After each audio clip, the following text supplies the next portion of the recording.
भैया सभी लोग वीडियो बंद कर लें और नहीं, चलो वीडियो में।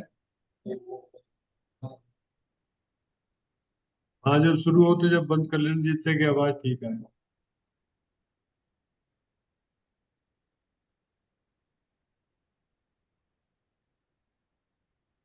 सर, थोड़ा थोड़ा हाँ जी। शुरू करें, कैसे करें? हाँ हाँ, शुरू करिए। लोग ज्वाइन करते जाएगा।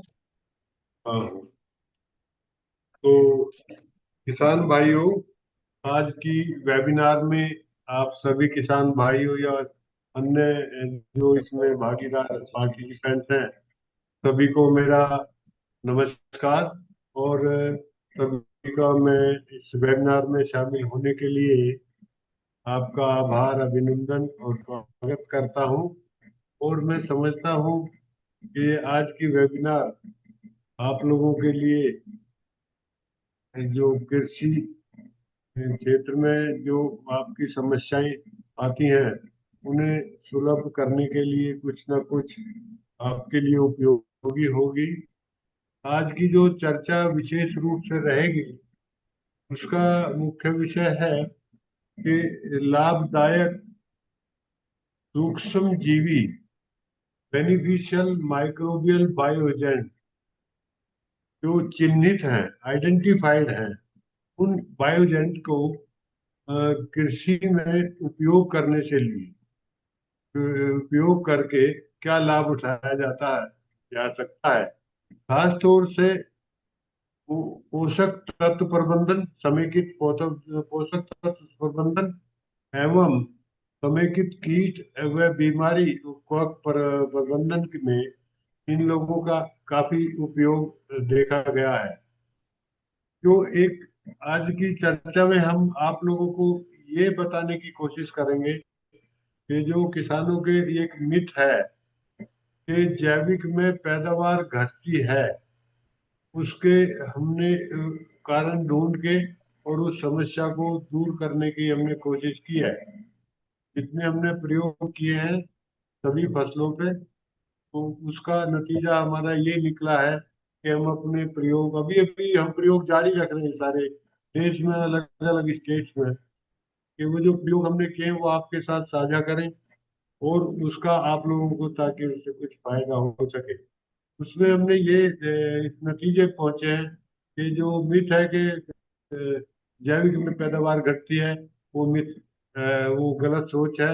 वो गुणवत्ता युक्त माइक्रोबियल बायोजेंट ना होने की वजह से उनमें जो संख्या है जीवाणुओं की, सूक्ष्म जीवाणुओं की प्रति ml, वो पर्याप्त ना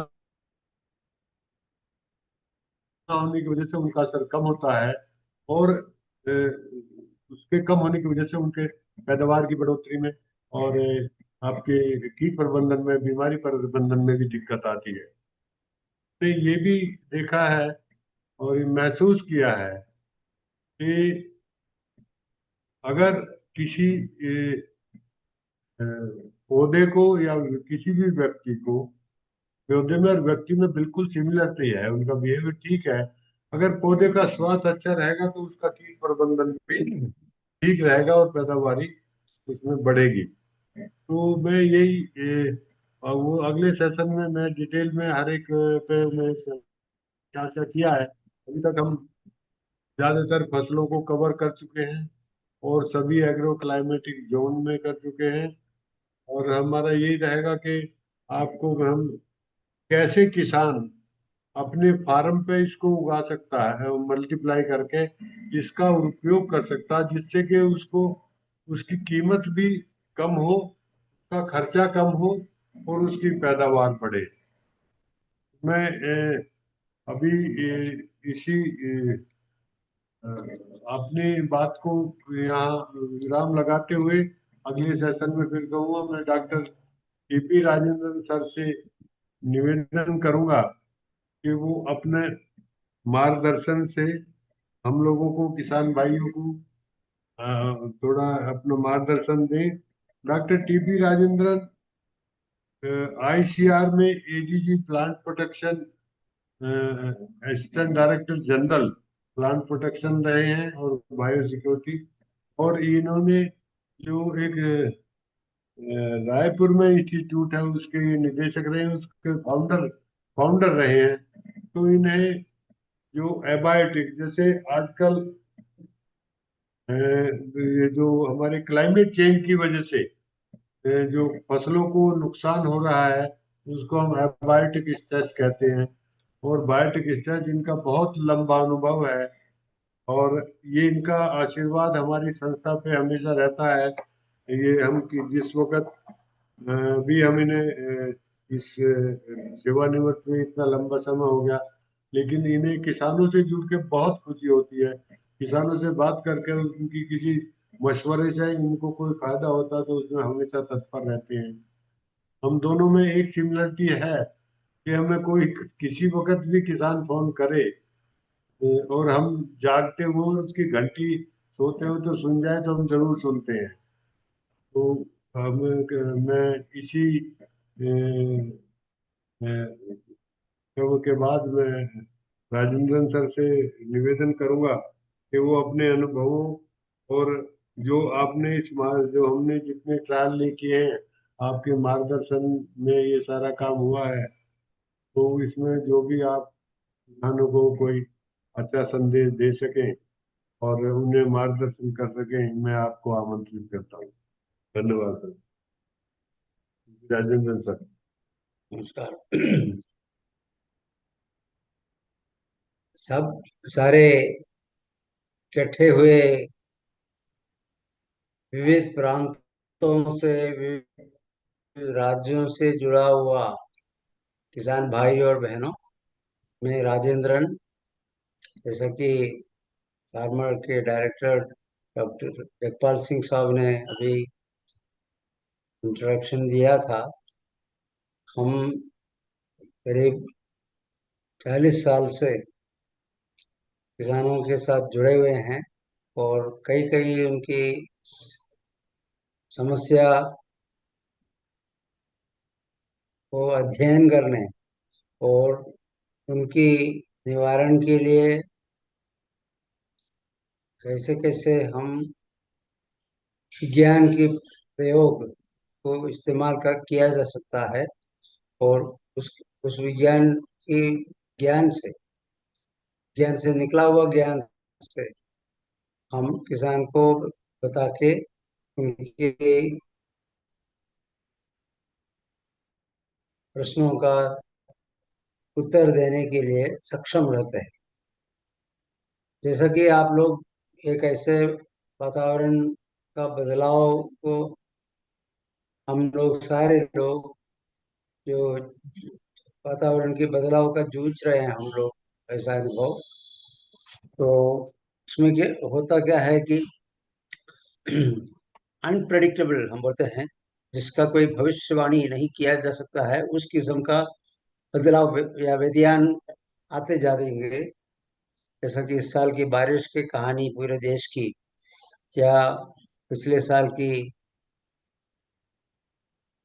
गर्मी और ठंड की बातें आए।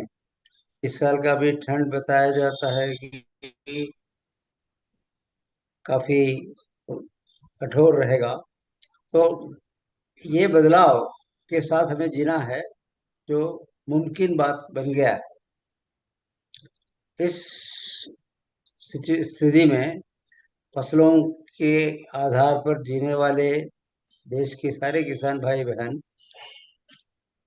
उससे कैसे बच के और उससे अपनी फसल को और अपने आप को संभालना कैसे, ये एक चुनौतीपूर्ण प्रश्न है। और हाल में पिछले 5-10 साल के अंदर जिस गति से हम लोग इसका निवारण की सॉल्यूशंस निकालते आए हैं, हम ये दृढ़ निश्चय में आए हैं कि जैविक रीतियां अपनाने से पौधों की, फसलों की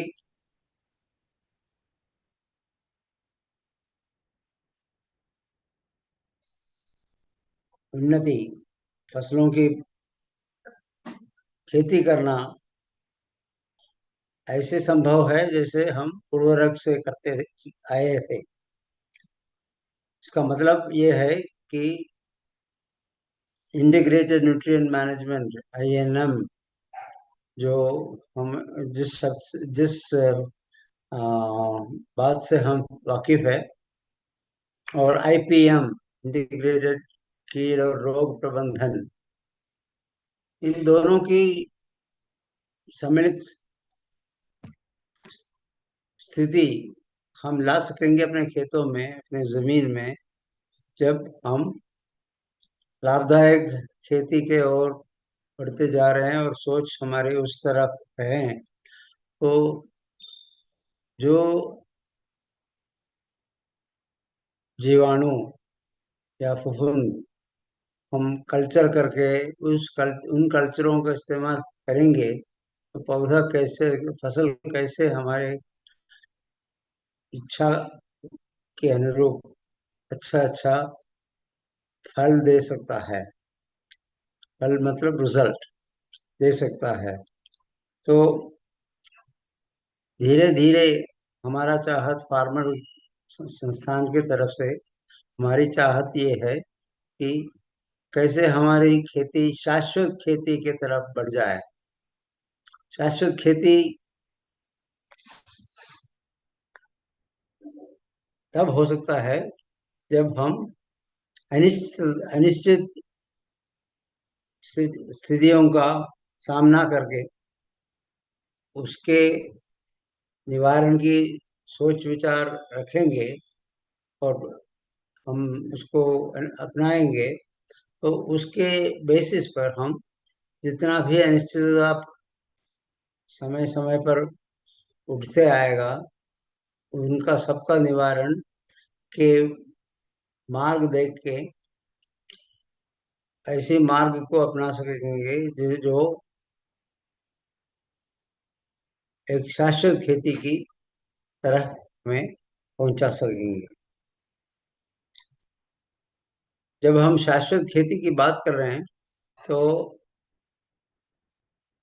बड़े सालों से हम उसकी चर्चा करते आए हैं कि खेती का बैलेंस, मिट्टी का, हवामान का, फसल का, इन तीनों का एक संतुलन हमें अपनाना पड़ेगा, उसको कायम रखना पड़ेगा। तब जो है हमारी फसलों से हम जितना उत्पादन चाहते हैं वो ले पाएंगे। जितना पैसा खर्चा कर रहे हैं हम लोग, उसका 1 या 2 गुना उत्पादन से कमाएंगे नहीं, तो वो खेती लाभदायक नहीं रहेगा। इसीलिए हमारा एक सोच, कई सालों के किसानों से सीखा गया एक तत्व है कि जितना नैसर्गिक हमारे खेत को रख सके, उतना ही उसमें से हमें फायदा मिलते जाएगा। मतलब कहने का ये है कि जो हमने पहले अपनाए थे, करते आए थे, ज्यादा उर्वरक, ज्यादा दवाई, रोग निरोधक या कीट निरोधक दवाइयाँ, उनको इस्तेमाल करते करते करते हम अभी एक ऐसा स्थिति विशेष में लाए आए हैं जिससे हमें आगे का प्रगति बंद हो गया जैसा लगता है। आगे कुछ रास्ता नहीं दिख रहा है। ऐसे समय पर किसानों के लिए फार्मर के संस्थान ने और बाकी कई संस्थाएं देश में हैं जिनसे भी आप लोग एसोसिएटेड रहेंगे, वाकिफ रहेंगे। उनकी सबका कहना यह है कि रीजेनरेटिव एग्रीकल्चर, पुनरुज्जीवित खेती, पुनरुज्जीवन कैसे मिलता है? आप हम लोग मरते मरने के लिए जा रहा है, सांस फूल रहा है, मुश्किल से हमें सांस मिल रहा है, तो एक ऑक्सीजन का सिलेंडर से हमें हमारे सांस, लंग्स के लिए अच्छा सांस मिलने लगता है, तो हमें पुनरुज्जीवन की एक स्रोत मिलता है। उस जैसा खेती का जितना भी खराबी हो चुके हैं हमारे कामों, ये खेती करने के रीतियों से, उससे हमें कैसे सुधार लाना है, सुधारते हुए हमारा मिट्टी और हमारा हवामान खेती का किस तरह पुनरुज्जीवित किया जा सकेगा, ये है मूल तत्व, जिससे जिसके आधार पर फार्मर का जो संस्था पिछले 10-12 साल में काम करते आए हैं। तो जो जगपाल जी भी बोलते गया पहले, मेरे वक्तव्य के पहले, कि कल्चरबल माइक्रोब्स, जैसे कि हम घर पे दही जमाते हैं, दही दूध को गरम गरम दूध पे हम दही थोड़ा सा डालोगे तो वो, उसका इनोकरम बोलते हैं हम, तो हम हमें दही बनते हुए 3-4 घंटे 6 घंटे में हो जाता है। ऐसा एक रीति करते हुए फार्मर संस्था ने कई हजार किसानों को, उनके परिवार के परिवार के सज्जनों को हमें इस टेक्निक का वो ज्ञान दिया गया है, उनसे करवाने का प्रयास करते आ रहे हैं। तो आज की सेमिनार में भी, ये वेब मीटिंग में भी, हम चाहते हैं कि आप लोग इस किस्म का ज्ञान को अपनाने का एक निश्चय ले लें, और रीजेनरेटिव फार्मिंग, उस उसका क्या क्या रीतियां करना है, उसके बारे में सीखेंगे तो हम जरूर काफी लाभदायक खेती के लिए की तरफ बढ़ सकता है। कम खर्चा और जो सही उत्पादन फसलों का, तो उत्पादकता हासिल करने के लिए, अच्छा उत्पादकता हासिल होने के लिए खर्चा कम किया जा सकेगा जब आप ये जीवाणुओं को अपने घरों में, अपने फार्म में पैदा करेंगे, मल्टी बढ़ाएंगे,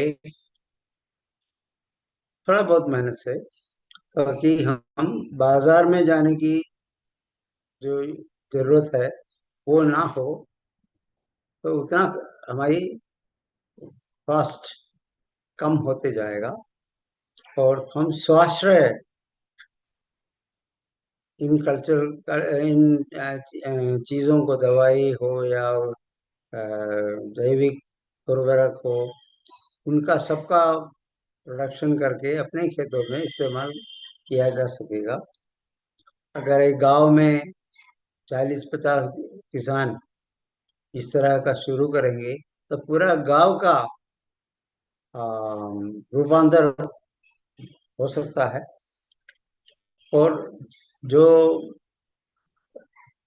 प्रोड्यूस कर रहे हैं, जो उसका उत्पादन कर रहे हैं, उन फैमिलीज को, जैसे मुर्गी पालन हो या सुअर पालन हो, उस जैसा एक संरंभ ला करके उससे कुछ दो पैसा कमा भी सकेंगे।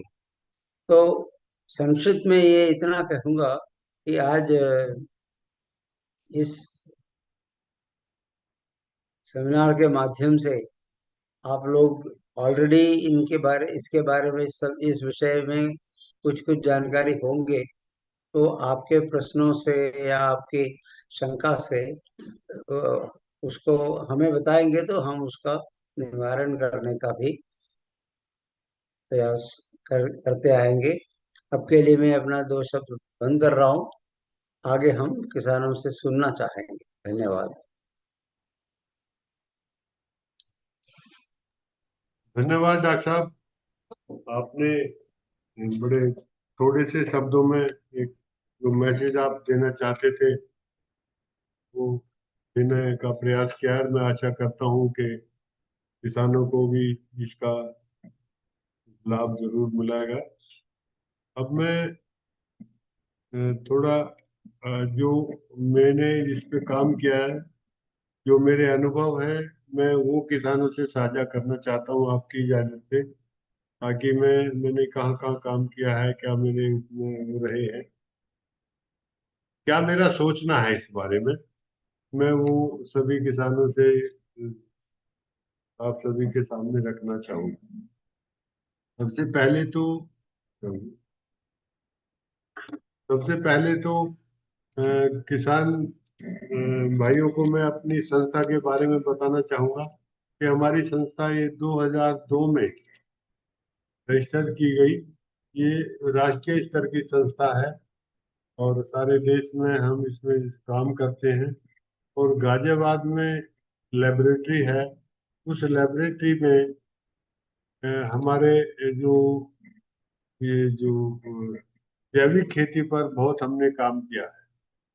मुख्य रूप से जो हमने काम किया है उसमें ये रिसर्च करके देखा है कि भाई हमने बहुत से बायोएजेंट अपने जो लोकल जमीन से आइसोलेट करके उनको पहचान करवा के कुछ हम रिसर्च पर इंस्टीट्यूशन से लेके उनको लाके उनका प्रयोग करके देखा। तो हमारी संस्था लगातार किसानों को इस बारे में मतलब मदद करती रही है।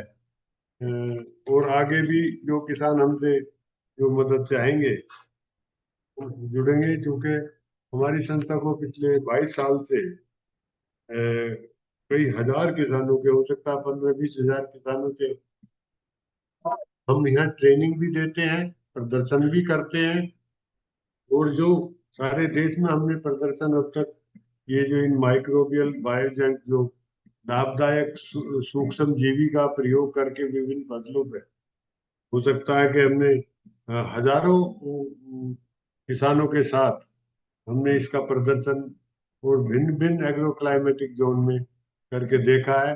और उसका नतीजा सभी में करीब करीब एक सा मिला है। तो मेरा पूरी उम्मीद है कि आज अगर आप मेरी बात को मानेंगे तो शायद आप लोगों को भी इसका फायदा होगा। मेरी पीछे 2-3 पॉडकास्ट के जवाब में किसान मुझे अप्रोच करते रहे कि कल्चर कैसे मिले, क्या हो। तो मैंने सभी से ये सोचा था कि पहले सबको एक ट्रेनिंग मैं दे दूं कि इसको बनाए वो कैसे। मेरे वक्तव्य के बाद मेरे साथी डॉक्टर रियाजुद्दीन जी इसमें आपको बताएंगे। मैं आपको ये बताना चाहता हूँ कि मैंने जब ये मैं संस्था में काम शुरू किया तो मैंने देखा कि किसान के पास जो को ये बन गया कि खेती में ये मतलब काम बायोजेंट करते नहीं। हमारी भारत सरकार ने करीब 2000 में इस सारे प्रोग्राम को लागू किया था। उस प्रोग्राम में ये तो ठीक है कि हमें इसमें एलोपैथिक की दवाई बंद करने के तो लिए बोल दिया, केमिकल जहर है, केमिकल से पैदावार नहीं बढ़ती है होती है। और ये कटु सत्य भी है कि 1990 के बाद में तक तो पैदावार बढ़ती रही और उसके बाद में पैदावार स्टेगनेट हो गई। कुछ लोग हमारे ग्रीन रिवॉल्यूशन को, जो हमारे स्वर्गीय और परम श्रद्धेय डॉक्टर स्वामीनाथन जी के द्वारा चलाया गया था, तो उसको दोष देते हैं कि हमारा इस ग्रीन रेवोल्यूशन ने सब बेड़ा गर्क कर दिया। मैं इस बात से सहमत नहीं हूँ, क्योंकि उन्होंने अच्छे बीजों के प्रयोग के लिए जेनेटिकली इम्प्रूवमेंट करके इस फसलों की पैदावार बढ़ाई थी। और उस वक्त हमारी हालत ये थी कि हम सारे देश को ये अनाज खिलाने की स्थिति में भी नहीं थे। तो उनके उस प्रयोग से या उनके उस अभियान से सभी किसान लाभान्वित हुए और आज देश स्वावलंबी है, ज्यादा हमें एक्सपोर्ट करने की स्थिति में। मैं फिर इस पे जैविक पे आता हूँ कि मैंने ये पाया कि मैंने ये पाया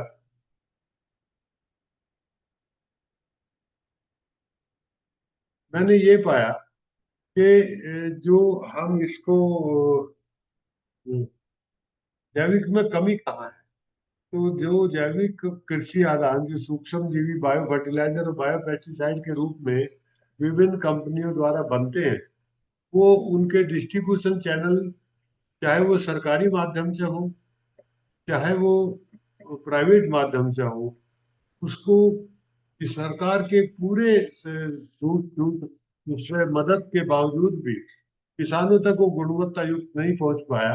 रीजन ये था कि वो सारे जीवाणु जिंदा हैं, वो जीव हैं, और उन जीवों को जैसे पाउडर फॉर्म में या लिक्विड फॉर्म में, मोस्टली पाउडर फॉर्म में पहुंचाया, तो उनको जब तक वो खेत तक गए, यानी कि कंपनी से होलसेल डीलर पे गया, होलसेल डीलर से सब डीलर पे गया, सब डीलर से किसान ले गया, और किसान ने भी उसको अपने यहाँ अपने हिसाब से, तो उसमें करीब करीब जो मेरा अपने टेस्ट रिपोर्ट निकली उसमें ये पाया कि किसी किसी में तो 0 CFU था, यानी कि जीवाणु की संख्या 0 थी, और किसी में 10⁴ हम 10⁴ को हम कह सकते हैं कि समझो 1 लाख जीवाणु 1 ml में, जबकि 100 करोड़ 1 ml में हमारी जो वैज्ञानिकों द्वारा और रिसर्च इंस्टीट्यूशन द्वारा जो हमारी इसकी रिकमेंडेशन है, उसके हिसाब से ये 100 करोड़ 1 ml में होने चाहिए,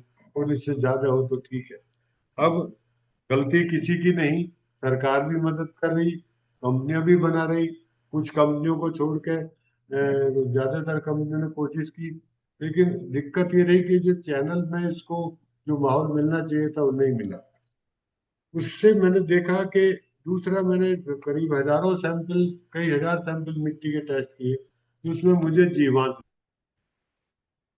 प्रॉब्लम्स को आइडेंटिफाई किया कि अगर हमें गुणवत्ता युक्त कृषि आदान, खास तौर से माइक्रोबियल बायोजेंट युक्त बायो फर्टिलाइजर और बायो पेस्टिसाइड अगर किसान को मिल जाते हैं, और वो अफोर्डेबल कॉस्ट, एक उपयुक्त, एक सस्ती कीमत पर मिल जाते हैं, तो किसान को ये फायदा हो सकता है। इससे पहले, मैं किसान तक जाने से पहले मैंने इसके प्रयोग किए, पिछले 10 सालों से मैं इसके प्रयोग कर रहा हूँ, और ये प्रयोग मैंने गेहूं पे, धान पे, चना पे, और जौ पे, और आपके आलू पे, गन्ने पे, गन्ने के बाद सारे कुकर मिक्स सब्जियों पे, और इस पे अपनी हल्दी पे, और मिर्च पे, कैप्सिकम पे, और कुकर मिक्स में करेला भी आ गया, लौकी भी आ गई,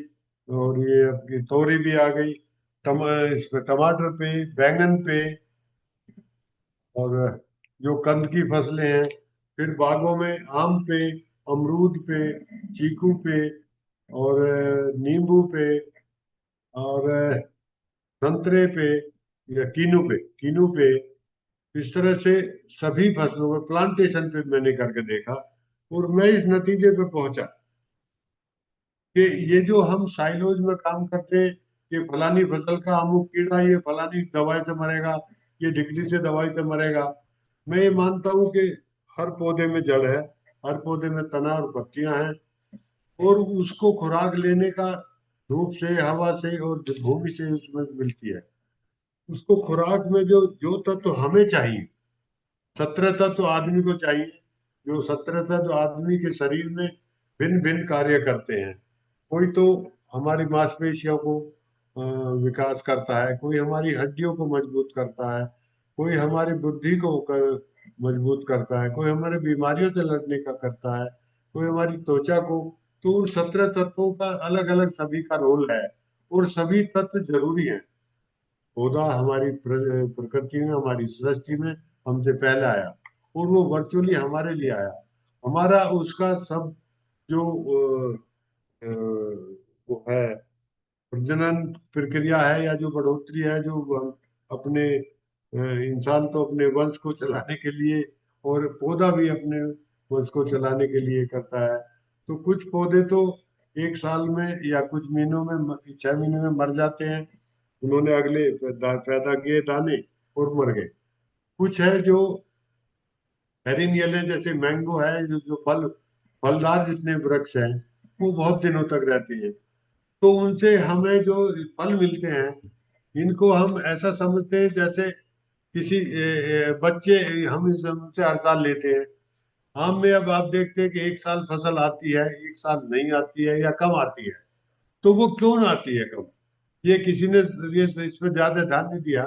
तो मैंने सोचा कि भी जैसे हम इंसान में, हम हमारी माताएं बहनें, हमारे जो फीमेल पार्टनर हैं, उनसे जो बच्चा पैदा होता है, तो उसको हम सांदा खिलाते हैं, घी खिलाते हैं, मेवा खिलाते हैं, कंडीमेंट्स खिलाते हैं, ताकि उसको पुनर्जीवन, जो डॉक्टर राजेंद्रन सर ने अभी बोला था, उसके जीर्णोद्धार, पुनर्जीवन, मतलब वैसे जो कमी उसके शरीर में है, पूरी करें। लेकिन हम आम में नहीं करते, फलदार वृक्षों में नहीं करते, या कोई कोई एक दो कुछ डाल दिया, बड़े कम उसकी गौर की जाती है। तो मैंने जब ये सारे जीवाणु उनको पहुंचाए, उनको सारे तत्व उसको पहुंचाए, तो हर साल आम में वो जो फसल ना आने की प्रॉब्लम खत्म हो गई, मैंने खुद देखी है। मैंने और भी हम फसलों में भी जो जब जब ये जीवाणु उसमें जाते हैं, तो उससे उनका इतना पैदावार भी बढ़ी, उससे पैदावार इसमें आम के मामले में या और कई सब्जियों के मामले में तो 1.5 गुने तक पैदावार बढ़ गई पहले साल में। किसान भाइयों, मैं ये दावे से कहता हूँ कि ये जो एक मिथ है कि भाई हमारी ये पैदावार घटेगी, उसको आप भूल जाओ। आपको सिर्फ ये है कि आपको ताजा माल और ये गुणवत्ता युक्त सस्ती कीमत पर आप अपने खेत में सभी डालेंगे। एक ये हमारी जो कमी रही है कि हमने ट्राइकोडर्मा है तो बस ट्राइकोडर्मा से काम चला रहे हैं, या एजोटोबैक्टर से काम चला रहे हैं। भीम जी भाई जी नमस्कार, आपका स्वागत है। तो हम जो ये सोचते हैं कि इन दो तीन से हमारा काम चल जाएगा, देखिए शरीर को जैसे तत्व चाहिए, हमारा सबको चल जाएगा। और ये जो हमारे बायोजेंट हैं, इनके अपने पल्ले, ये नहीं है कि ये कोई खाद बना के दे रहे हैं या कोई न्यूट्रिएंट बना के पौधे को दे रहे हैं। ये तो जो वहाँ उपलब्ध है, जो जमीन के अंदर जो उपलब्ध है, उन्हीं को किसान उस पौधे को दे रहे हैं। इनकी सिर्फ ड्यूटी इतनी है कि उनको जो जमीन में उपलब्ध है उन्हीं को। तो उसके लिए ये जरूरी है कि हम जमीन का जीवांश बढ़ा के रखें। जमीन का जीवांश जो मेरे अनुभव में 0.2 से 0.4 से ज्यादा में कम मिला, किसी किसी जमीन में 50 से ऊपर, और बिरला जमीन में मिला मुझे 80 या 0.8 या 1 के बराबर। तो जमीन में हमें जीवांश बढ़ाना है। जीवांश बढ़ाने के दो ही तरीके हैं, या तो आप प्लांट वेस्ट, जो फसलों का अवशेष है, उसको उसमें जोतिए, या जो एनिमल वेस्ट है, जो गोबर के रूप में हमें उपलब्ध है, उसको रखिए। उन दोनों को हम हर साल, आजकल, पहले तो ढैंचा और ग्रीन मैन्योरिंग की कुछ फसलें किसान उगाता था। अब हमारे वेस्टर्न यूपी में गेहूं के बाद में मक्का बोते हैं, मक्का की फसल को जोत देते हैं, कुकड़ी उसके जो मक्का दाना उससे ले लेते हैं और उसको जुताई कर देते हैं। उससे आलू की फसल में बड़ा फायदा हुआ। तो ये जो माइक्रोब है, अगर वहाँ जीवांश अवेलेबल है, तो उसको बहुत ही प्रचुर मात्रा में, रिक्वायर्ड मात्रा में उसको वे अवेलेबल करा देते हैं। मैं ये भी बताना चाहूंगा कि जो हमारे केमिकल बेस पेस्टिसाइड और फर्टिलाइजर हैं, उन फर्टिलाइजर खास तौर से उनकी जो पौधे को उपलब्धता होती है, वो 30-35% से ज्यादा नहीं होती।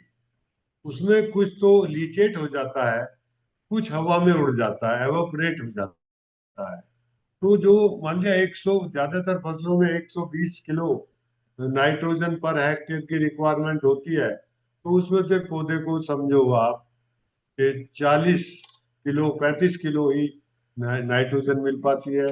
इसी प्रकार फास्फोरस 75 किलो चाहिए, वो आपका 25 के करीब या 20-25 के करीब रह जाता है। और ये जो माइक्रोब हैं ये सभी इन कृषि आदानों की नाइट्रोजन फास्फोरस पोटाश की 20 से 25% तक की रिक्वायरमेंट पूरी ये कर देते हैं। यानी कि 20-25 किलो नाइट्रोजन पर हेक्टेयर या फास्फोरस या पोटाश पर हेक्टेयर ये पौधे को उपलब्ध करा देते हैं। तो उसका समझो 60-70% काम तो ये माइक्रोब वहीं से लेके कर देते हैं।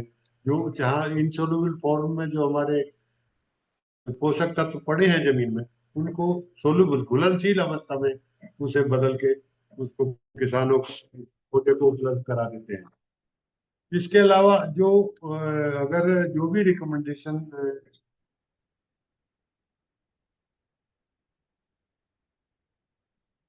के जो जो भी उसमें उसका वो है, हम जो गोबर खाद या जो ग्रीन मैन्योरिंग से अपनी बाकी रिक्वायरमेंट उससे पूरी हो जाती है। और अगर आपको फिर भी लगे कि भाई, क्योंकि जनरली किसान बिना खाद डाले उसे दवा डाले तसल्ली नहीं होती, एक कीड़ा देखते ही दवाई लेके भागता है, तो उसमें भी आप ये भी कर सकते हैं कि लिक्विड फॉर्म में आजकल एनपीके और ये दूसरे मिलते हैं, तो आप स्प्रे ज्यादा करें ताकि उनका उनका उपयोग पौधे को ज्यादा अच्छा हो सकता है। अरे इन बायोजेंट से हमने इसके कुछ डोजेज भी बनाई है, वो मैं अभी बताऊंगा प्रेजेंटेशन में। तो हम इसको बीज शोधन, भूमि शोधन, पौध शोधन, भूमि शोधन और ड्रेंचिंग, चाहे ड्रिप से चाहे गोबर की खाद के द्वारा पानी के साथ में, और स्प्रे, सभी तरह से इसका मैंने 4 से 5 एप्लीकेशन एक 5-6 महीने 4-5 महीने की फसल में मैंने रिकमेंड की है। गन्ने और आम वगैरह में जो सारे साल उनको मेरा रिकमेंडेशन रहता है। आम में खास तौर से या किसी भी फसल में जो फलदार फसल है, उसमें यही हमें करना है कि जब वो फसल हमारी कट जाए, जब फसल हमारी हार्वेस्ट हो जाए, तो जो पौधे को कमजोर उसके तुरंत बाद हमें उसमें गोबर की खाद और इन जीवाणुओं का एप्लीकेशन कर देना चाहिए। और उसके साथ साथ फिर एक दो स्प्रे भी कर देना चाहिए। और भूमि में भी भूमि शोधन करके जड़ों के द्वारा, तो जैसे आम में पहले पत्ती निकलेंगी वो नवंबर तक, नवंबर के बाद उसको कुछ खुराक वगैरह बंद की जाती है ताकि फ्लावरिंग अच्छा हो। अलग अलग देश के भागों में अलग अलग समय मिलता है उनका पत्तियों का फूल आने का, फूल आने का, उसी हिसाब से उसको आप प्रयोग कर सकते हैं। फिर जब फूल आ जाए, फल आने लगे, फिर आप इसमें दूसरी डोज डाल सकते हैं। भूमि ये नीचे से भी डालना चाहे वो भी डाल दें, नहीं तो स्प्रे जरूर करें। तो उससे आपका कीट प्रबंधन, पोषक तत्व प्रबंधन बहुत अच्छा होगा। मैंने जो अपने अभी बताया कि पैदावार में मैंने इसको एक पे देखा कि एक आदमी कहने लगा मेरे चीकू नहीं आते, तो उसको आते भी एक दो चीकू थे, वो भी पूरे नहीं फलते थे। मेरे इस प्रयोग से वो करीब करीब 60-65 चीकू आए। आम की पैदावार 1.5 गुना बढ़ी। पैदावार आम गिरने की बड़ी नेग्लिजिबल रही। और ये जो दूसरा मैंने किसानों से बात करके पता किया कि जैसे वायरस की बहुत प्रॉब्लम रहती है किसानों को, हमारे जैसे मिर्च में रहती है, टमाटर में रहती है, बैंगन में रहती है, और फसलों में भी वायरस की प्रॉब्लम। मेरा ये मानना था कि हम जो मल्टी प्लकिंग क्रॉप हैं, जिनको बार बार उनके जो फल तोड़ने पड़ते हैं, सब्जी तोड़नी पड़ती है, तो उससे उनको शौक लगता है, उनको उनको घाव होता है, उनका उनसे बच्चा छीन लिया जाता है, शौक में रहते हैं, और उनके शरीर का अंग अलग कर दिया जाता है। तो उस वक्त हमें उसको खुराक की जरूरत है, उसको हीलिंग टच देने की जरूरत है। वो किसान हम करते नहीं है, तो फिर वायरस तो वहां घूम ही रहा है, उसने घायल पेड़ का वो देख लिया, वो तुरंत अटैक करता है। फिर उसके साथ साथ जो हमारी जो व्हाइट फ्लाई है या दूसरी फ्लाई है, वो उसको कैरियर का काम करके अच्छी तरह फैला देती है। तो हमें पौधे को जो बार बार जिनसे हम पैदावार लेते हैं, उनसे हम लगातार लगातार उसमें अब इसका खुराक का प्रबंधन ठीक रखें, ताकि उनको जो चोट लगे, जो उन्हें सदमा लगे, वो बिल्कुल इंसान की तरह आप उन्हें ट्रीट करो। पौधे किसान जो लावारिस की तरह खेती कर रहा है, कि बीज डाल दिया, जैसे गन्ना डाल दिया, उसके और पानी वानी देते रहे। और एक बात देखिए, बीज हो या खाद हो, किसान को एक वो पैसे से मोल लाता है, फ्री नहीं मिलता उसे, और उसको इस बेदर्दी से फेंकता है जैसे इसकी कोई वैल्यू ही ना हो। पहले बीज को बड़े संवार के डालते थे, खाद को बड़े संवार के डालते थे, अब उसके लिए मोल लाके और उसको फेंक देते हैं। क्योंकि हमारे जो नए किसान हैं, इनको वो दर्द भी नहीं है कि ये हमारे पैसे खर्च हो रहे हैं, तो इसको अच्छी तरह उपयोग करें। तो मेरा सभी किसान भाइयों से ये है कि हमें जो फरो, पहले हम जो कूड़ में बोआ करते थे, फरो जो सोइंग करते थे, लाइन में जो हम सोइंग करते थे, उसको हमें पुरानी बातों पे आना चाहिए। अभी उससे क्या होता है कि जैसे हम जनरली इसकी बुआई परवा और पछवा करते थे, तो जो तेज हवा आती थी उसका नुकसान भी कम होता था।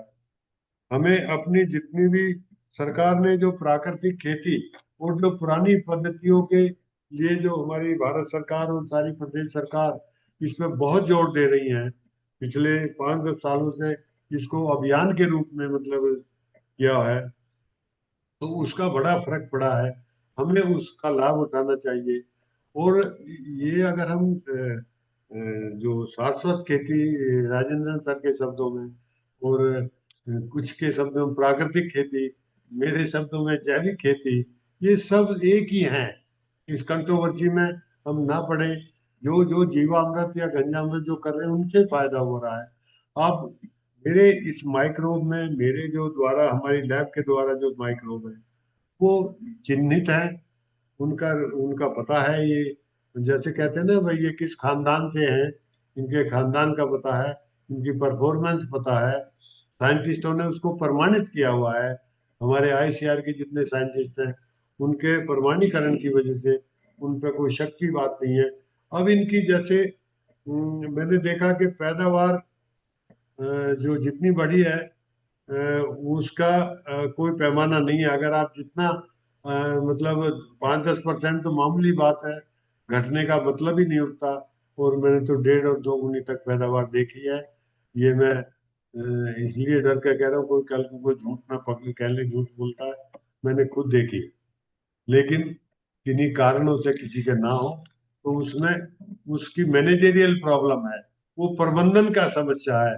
अगर आप अच्छा प्रबंधन सही लगन से पौधे से बिल्कुल प्यार करके उसका जो देखभाल करेंगे, तो मैं नहीं समझता कि पैदावार अच्छी ना हो। आप जितना ज्यादा ज्यादा, और ये चूंकि मैं किसान के यहाँ बनवाने की बात करता हूँ, ये सारे मैंने अपने प्रयोग से ये करके देख लिया कि गुड़ में पहले अपनी लैब में बनाए, फिर मैंने किसान के यहाँ बनवाए। और किसान से मेरे कुछ वैज्ञानिकों ने इसका विरोध किया कि इससे तो कंटेमिनेशन हो जाएगा। तो मैंने ये जवाब दिया कि उसका कंटेमिनेशन खेत में भी तो होगा। अगर 2-4 दिन पहले हो जाएगा तो कौन सी बात है। और जैसा मैं सोचता था, जब वो खेत में डाले, उनका एकदम मतलब आप देखिए जर्मिनेशन उससे इंक्रीज हुआ। आप जो उसके जो ये टेलरिंग बहुत मजबूत हुआ, जो ब्यात बोलते हैं हमारे वेस्टर्न यूपी में, इधर नॉर्दर्न इंडिया में, वो बहुत अच्छा हुआ। फल अच्छे आए। इससे खेती को मैं ये कह सकता हूँ, खर्चा आपका ओवरऑल आप 4-5 बार भी लगा लेंगे, तो भी वो खर्चा कम हो जाएगा। इसकी कीमत आपकी इतनी कम हो जाएगी। जो चीज बाजार से आप 300, 400, 500 में लाएंगे, वो जब अपने यहाँ बनाएंगे, वो आपको 20 रुपए लीटर, 25 रुपए लीटर पड़ेगी। और सभी को डालोगे, मेरा ये भी आप लोगों से निवेदन है कि सभी को डालोगे और इस ज्ञान को सबको बांटो। आपको जो भी कोई समस्या है उसको मैं, जैसे कोई जनरली वैज्ञानिक क्या करते हैं कि टेक्नोलॉजी डेवलप कर ली, उसके पेपर, साइंटिफिक पेपर छाप दिए, फिर उसको पेटेंट करवा लिया। मैं नहीं चाहता। हम आज देखिए, किसान के लिए सभी लोग खुशहाल हैं किसान की वजह से। चाहे वो वैज्ञानिक हो, चाहे वो अधिकारी हो, चाहे वो राजनेता हो, चाहे वो एनजीओ हो, चाहे वो कंपनी हो, सब सुखी हैं छोड़ के किसान को। तो मैं उस नीति पे काम कर रहा हूँ कि हम इन्हीं के लिए बने हैं, इन्हीं की हम औलाद हैं, और इन्होंने हमें इतना बड़ा बनाया है। ये हमारा फर्ज बनता है कि हम अपना कुछ ना कुछ इन किसानों को लौटाएं। और मेरा आपसे ये निवेदन है कि आप एक बार जरूर विश्वास करके देखें मेरी बातों पे, और जो अगर आपको सही लगे तो उसको सभी को बताएं। मैं अब थोड़ा सा ब्रीफ में एक प्रेजेंटेशन करना चाहूंगा। तो वो जल्दी, वैसे तो मैंने सारी बात करीब करीब कवर कर दी। इसके बाद जो विधि है उसकी वीडियो हम आपको दिखाएंगे। तो जब तक जगपाल जी जी सर। आप वीडियो चालू करेंगे, श्री प्रवीण बंसल जी नागपुर से अपना हाथ उठाए थे, तो उनका एक मिनट में उनका क्या कहना था ये सुन पाएंगे। आई एम सॉरी सर, मैं लय में जो है ना ध्यान नहीं किया। बंसल जी नहीं नहीं नहीं, बताएं। मैंने देखा। तो प्रवीण जी, आपका क्या है मामला, बताइए। हाँ नमस्कार सर। ये जो सिंह साहब के जो माइक्रोब्स हैं ये मेरे को चाहिए थे। जी जी, तो वो कैसे मिल पाएंगे मेरे को, और उसका प्रोसेस क्या रहेगा बनाने का यहाँ पे। जी, बनाने का मेरा वो संत बताएंगे। जगपाल जी, मेरा संतरे अभी का। हम सुन लिया अच्छा। उनकी प्रश्न सुन लिया, इसको नोट करेंगे। इनको हम ईमेल में या फोन पे बाकी डिटेल्स दे देंगे।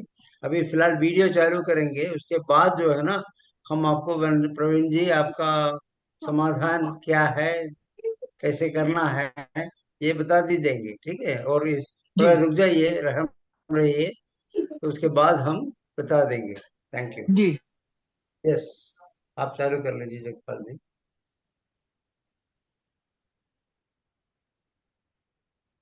हाँ जी। हाँ जी। तो हो रही है ये नेक्स्ट। ये हाँ दिख रहा है। हाँ, स्क्रीन नेक्स्ट। पे आ रहा है सभी को। हाँ, दिख रहा है। उसका हाँ, स्क्रीन फुल स्क्रीन कर लीजिए। फुल स्क्रीन ही है ये तो। नहीं है।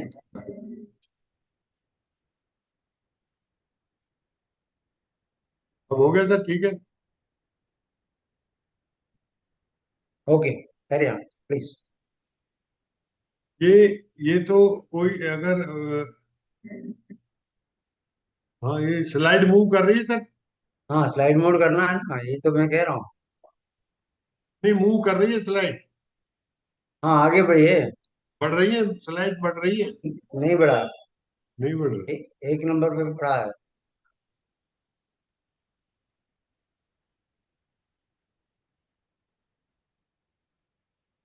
चलिए, एंटर कर लीजिए, एंटर कर ले तो मिल जाएगा, आगे बढ़े। अब बढ़ा। नहीं, आप अपने कीबोर्ड में एंटर करो। वो कर लिया सर, कर लिया, और नहीं हो रहा स्लाइड है, बदली नहीं। नहीं बदली। ये नहीं बदले। दोबारा दोबारा करो।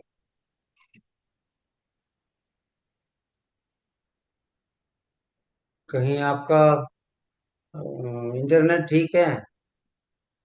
हाँ ठीक है सर, इंटरनेट तो। ठीक है, तो आगे बढ़िए।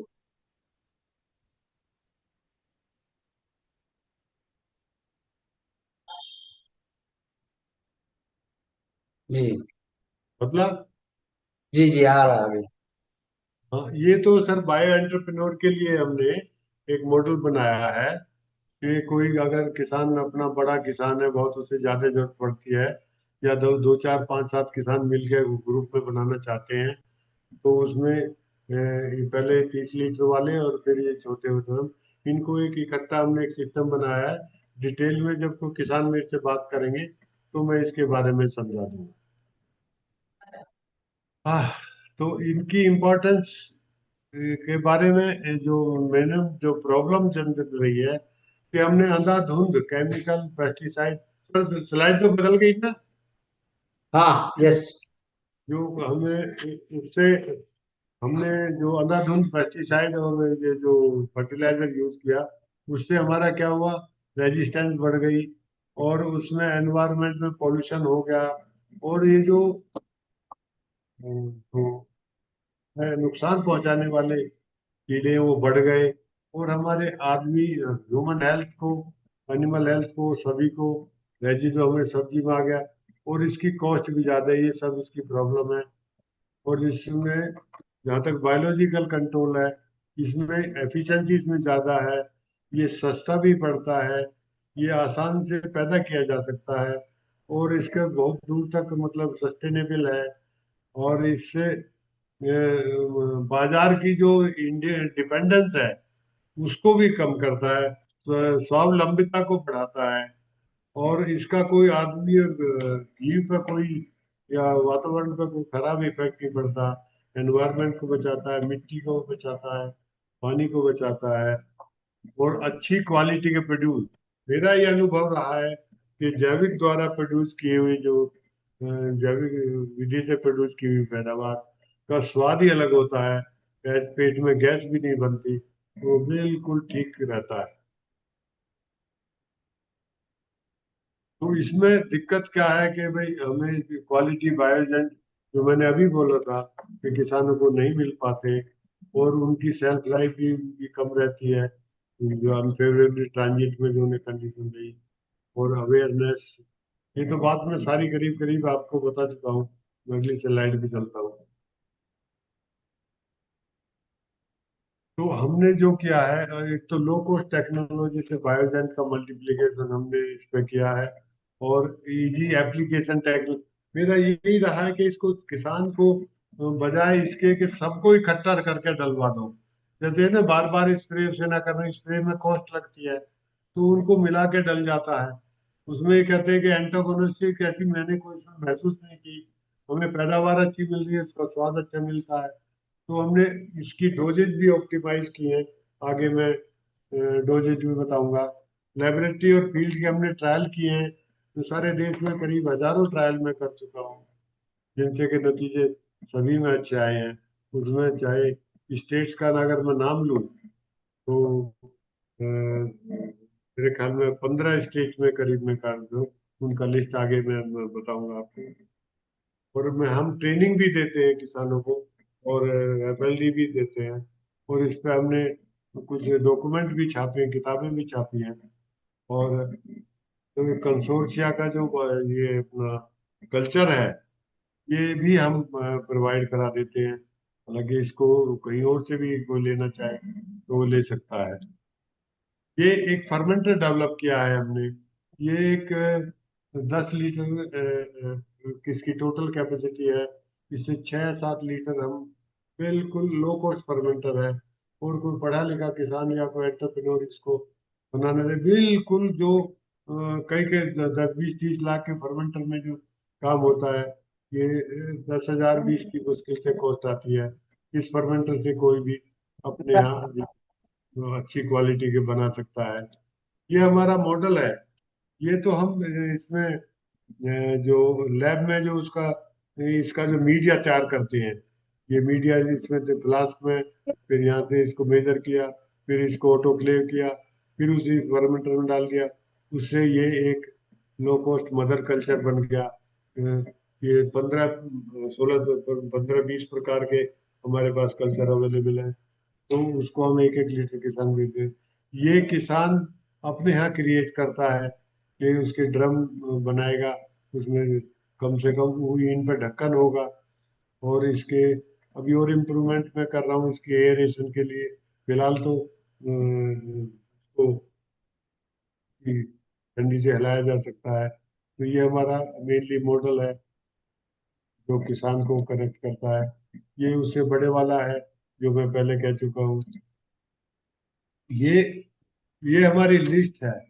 इसमें नाइट्रोजन के 4 हैं, एजोस्पिरिलम है, एजोटोबैक्टर है, एसिटोबैक्टर है, राइजोबियम है, phosphorus solubilizing bacteria, potash solubilizing bacteria, zinc solubilizing bacteria, iron solubilizing bacteria, sulfur solubilizing bacteria, silicon solubilizing bacteria और कैल्शियम थैंक solubilizing। यू। और बायोपेस्टिसाइड में Pseudomonas, fluorescens, Trichoderma, viride, Trichoderma harzianum, Beauveria bassiana, Metarhizium anisopliae, Verticillium lecanii और Paecilomyces इलिसिनम। इनको preparation microwell इनका हो गया। और इनको सीड एप्लीकेशन में भी, पौध एप्लीकेशन में भी, सोयल एप्लीकेशन में भी और फोलियर एप्लीकेशन में भी, सभी में इसका हम उपयोग करते हैं। और एप्लीकेशन में जो डोजेज हैं, अगर हम बीज को तो बीज शोधन करना है तो वो छोटे बड़े बीज के हिसाब से 50 से 100 ml लिक्विड को वायलेट पर एकड़ का जो बीज है उसमें लगेगा। और जो बेसल बेस उसका सीड रेट क्या है, उसका साइज क्या है, उसके हिसाब से इसमें हम उसको सभी के माइक्रोब को 50-50 ml सभी का लेके या 100-100 ml सभी का लेके, और उसको या तो बायो फर्टिलाइजर और बायो पेस्टिसाइड अलग अलग कर लेते हैं। नहीं तो इकट्ठा भी अगर हम कर लें, किसान के पास थोड़ा सा समय कम होता है, वो थोड़ा आलस भी करता है, वो सोचता है इसमें क्या फर्क पड़ता है, तो 20 मिनट तक उसमें डिप करके फिर उसको थोड़ा कवर्ड में धूप से मतलब छाया में उसको सुखा के अप्लाई हम कर सकते हैं। बेसल डोज में 1 लीटर हर एक की, 15 की 1 लीटर हर एक की, तो उसमें पर एकड़ की डोज तो उसमें डालेगी। उसको हम खाद में या कंपोस्ट में मिला के एनरिच करके, और उसे अगर समय हो तो 1-2 हफ्ते उसमें रख ले सकते हैं, और नहीं समय हो तो मिला के तुरंत भी डाल देंगे तो भी वो अंदर अपना काम करते रहेंगे। और ड्रेंचिंग में या तो बायोन्यूक्लेंट को हम उसमें गोबर की खाद में या पानी के सिंचाई के पानी के साथ उसको हम दे सकते हैं। जैसे पहला पानी गेहूं वगैरह में 20-25-30 दिन में लगता है, फिर एक पानी फिर लगता है समझो महीने भर, 15-20-25-30 दिन में। और ये एक फ्लावरिंग के टाइम पे जरूर हमें इसको, तो सोइल ड्रेंचिंग तो ये हो गई, फिर इसको हम स्प्रे कर सकते हैं फ्लावरिंग के टाइम पे, क्योंकि उस टाइम दाना बनता है, उसको खुराक की जरूरत होती है। मैं 1 लीटर पानी पानी में 2 से 5 ml, अगर आप बीमारी के हिसाब से कर रहे हैं, कीड़े के हिसाब से कर रहे हैं, आपको लग रहा है कोई कीड़ा बीमारी लगी है, तो उससे 2 से 5 ml डालना हर एक का।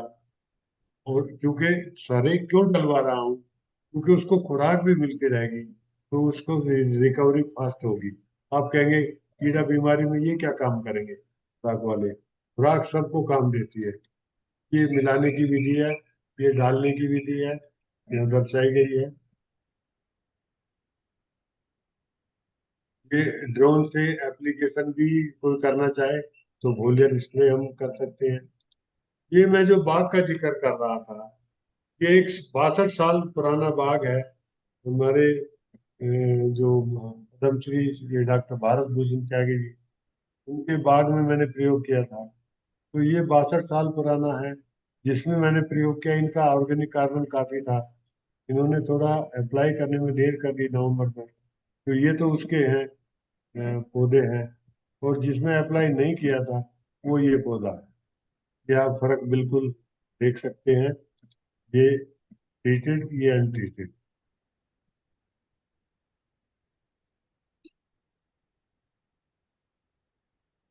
ये आम का है देवबंद के पास, जिसमें मतलब कभी पे नहीं फूल आया, वो अल्टरनेट फ्रूट बियरिंग की प्रॉब्लम खत्म हो गई। देखिए यहाँ के पास भी मतलब आम आ गए, वो सिर्फ कमाल उसी का था।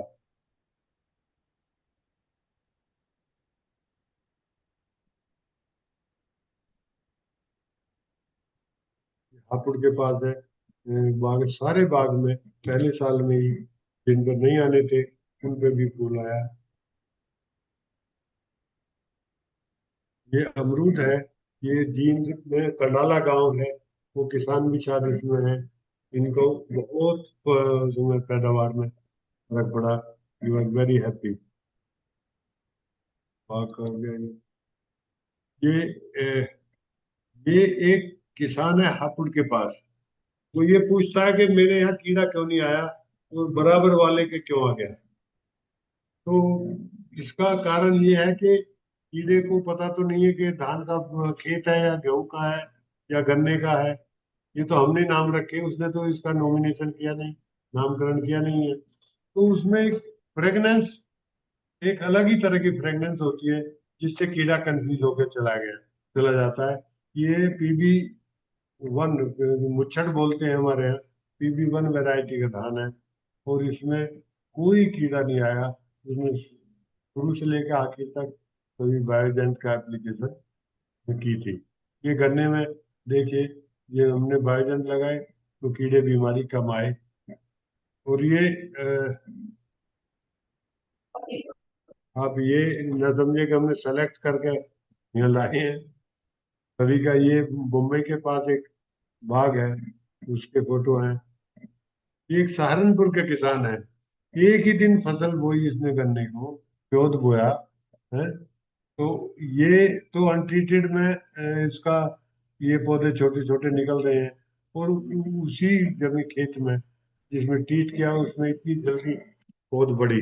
ये पिक्चर उसी ने भेजी मुझे और उसने अवगत कराया।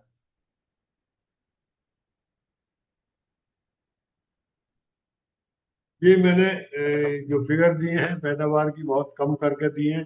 पैदावार की 5 से 10%, किसी में 10 से 15, किसी में 20-25%, अलग अलग है फसलें जो यहाँ मैंने अब तो इनसे ज्यादा और फसलों पे भी प्रयोग हो गए। ये स्लाइड अपडेट नहीं हुई है। और इनको बाजार में जो फायदा हुआ, जो जैविक होने का, वो बहुत ज्यादा फायदा हुआ।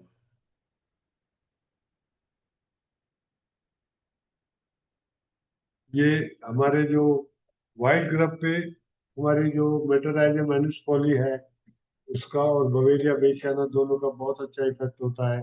इसके अलावा हम EPN भी प्रयोग करते हैं। इससे 100% कंट्रोल हो जाता है। ये वाइट ग्रब की प्रॉब्लम है, इनको कोई आपसे बताने का कोई खास फायदा नहीं है। लेकिन हमारे वेस्टर्न यूपी में ये इतना प्रकोप हो गया था, उसको हमने अच्छी तरह से मैनेज कर लिया। और आज ये कह सकते हैं, अब जैसे गुजरात में मूंगफली में और कई फसलों में बहुत नुकसान होता है। और इसमें जो असली चीज है, आप कोई भी बायोजन डालें या केमिकल डालें, बोते टाइम डालें, क्योंकि व्हाइट ग्रब जब लग जाती है फिर ये कंट्रोल होनी मुश्किल हो जाती है। ये गन्ने के डैमेज के फोटो है, कितना वेस्टर्न यूपी में नुकसान होता था। ये मक्का के जड़ें देखिए बिल्कुल चट कर गया है व्हाइट ग्रब से। ये मूंगफली बर्बाद बिल्कुल। राजस्थान के फोटो है, ये बिल फोटो है। ये इस पे अदरक पे, आलू पे।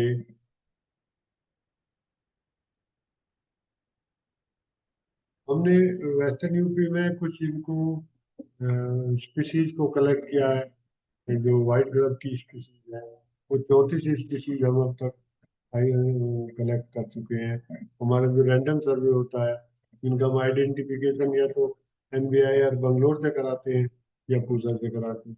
हमारे यहाँ ये स्पीसीज जो है ज्यादा खतरनाक पोजीशन में है, पांचों स्पीसीज ने इनकी लाइफ साइकिल भी यहाँ लैब में स्टडी की।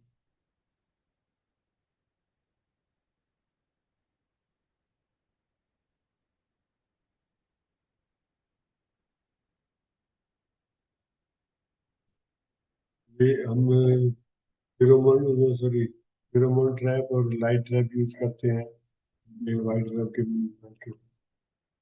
ये PN के बारे में है। जो ये ऐसा कीड़ा है, ये चुन चुन के कैचुए को नहीं मारता, लेकिन कीड़ों को मारता रहता है। और ये ज्यादातर फसलों पे काम करता है। ये इसके अलग अलग स्टेज है। और इसके ये हम अंदर जाता है, फिर ये बन के ये उस कीड़े में से उसी पैदा होता है, रिसाइकलिंग भी होती है।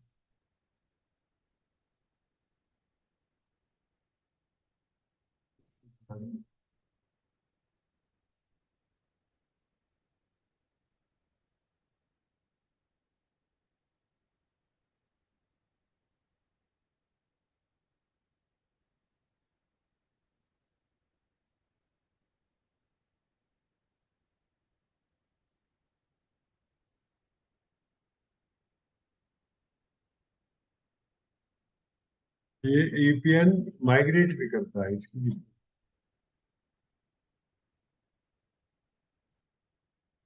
मैं समझता हूँ कि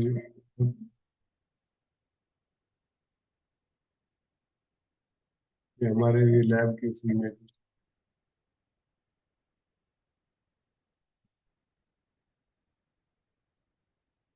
किसान मेला और दूसरी चीजें हमारी पब्लिक। तो रियाज, अब आप इनके बारे में जरा अवगत कराएं। किसी भाई का अभी तक कोई सवाल हो, बता दे, मुझे पूछ सकता है। जहाँ तक प्रवीण बंसल जी का है, मतलब उसमें क्या आप किसी यूनिवर्सिटी से कहीं से न मिले तो माइक्रोवेल बायोजेंट मैं भी आपको उपलब्ध करा दूंगा। आप मेरे से फोन पर बात कर लेना। ये सभी की उपलब्धता आपको कराई जा सकती है। इसकी बिजली कैसे होगी, अभी ये प्रदर्शन करेंगे। टेलीफोन पर आप कभी भी कोई क्लैरिफिकेशन ले सकते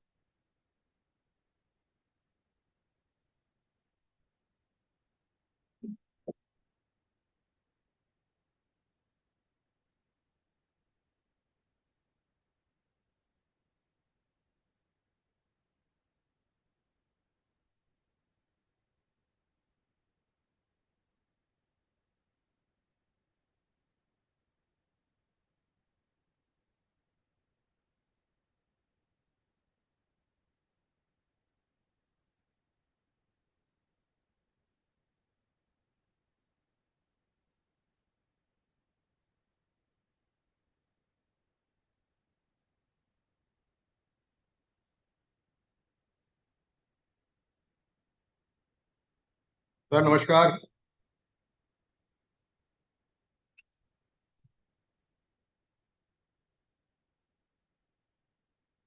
आज के प्रशिक्षण कार्यक्रम में उपस्थित हमारी संस्था के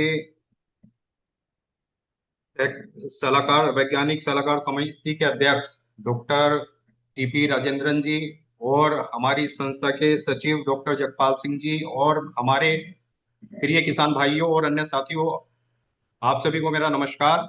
अभी हमने सुना कि कैसे हमारे जो अध्यक्ष साहब हैं डॉक्टर टीपी राजेंद्रन जी, उन्होंने अपने अनुभवों को इस प्रशिक्षण कार्यक्रम में साझा किया। उसके बाद डॉक्टर जगपाल सिंह जी ने हमें बताया कि कैसे हम अपने खेत पर एक जो हमने अपना वो बना रखा है लो कॉस्ट, मतलब कम लागत वाली तकनीक से अपने खेत पर कैसे बायो एजेंट को बना सकते हैं, चाहे वो बायो फर्टिलाइजर हो या बायो पेस्टिसाइड। इसी के लिए मैं यहाँ पे एक वीडियो साझा करूंगा आप लोगों के साथ कि आप किसान भाई हमारे यहाँ से लेकर या कहीं और से भी लेकर एक बायो एजेंट 1 लीटर लेकर उसको कैसे अपने फार्म पर बहुत अच्छे से बना सकते हैं। क्या आप सभी को ये वीडियो शो हो रही है?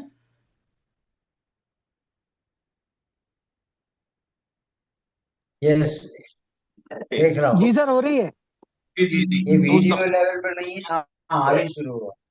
हाँ जी, तो सबसे पहले क्या करना है कि हमें 10 लीटर साफ पानी लेना है। वो पानी मतलब ट्यूबवेल का भी हो सकता है, सरकारी नल का भी हो सकता है, समरसेबल का भी हो सकता है, या अपने घर में जो जो भी टंकी का पानी है साफ होना चाहिए। और उसको एक हम 30 लीटर के कंटेनर में 10 लीटर किसी भी पैमाने के साथ नाप कर रख लेंगे। और फिर हम इसके लिए दो दो इसमें डलने वाले इंग्रेडिएंट लेंगे, जिसमें से पहला है जैगरी यानी कि गुड़ और दूसरा है बेसन। इसमें जो जैगरी की मात्रा जो रहेगी वो 300 ग्राम रहेगी, और बेसन की मात्रा जो रहेगी इसमें वो 100 ग्राम रहेगी 10 लीटर में, 10 लीटर पानी में। फिर एक हम बड़ा भिगोना ले सकते हैं, पतीली ले सकते हैं, जो भी किसान के पास बर्तन हो उस बर्तन में उसको 10 लीटर पानी नाप के भर लेना है।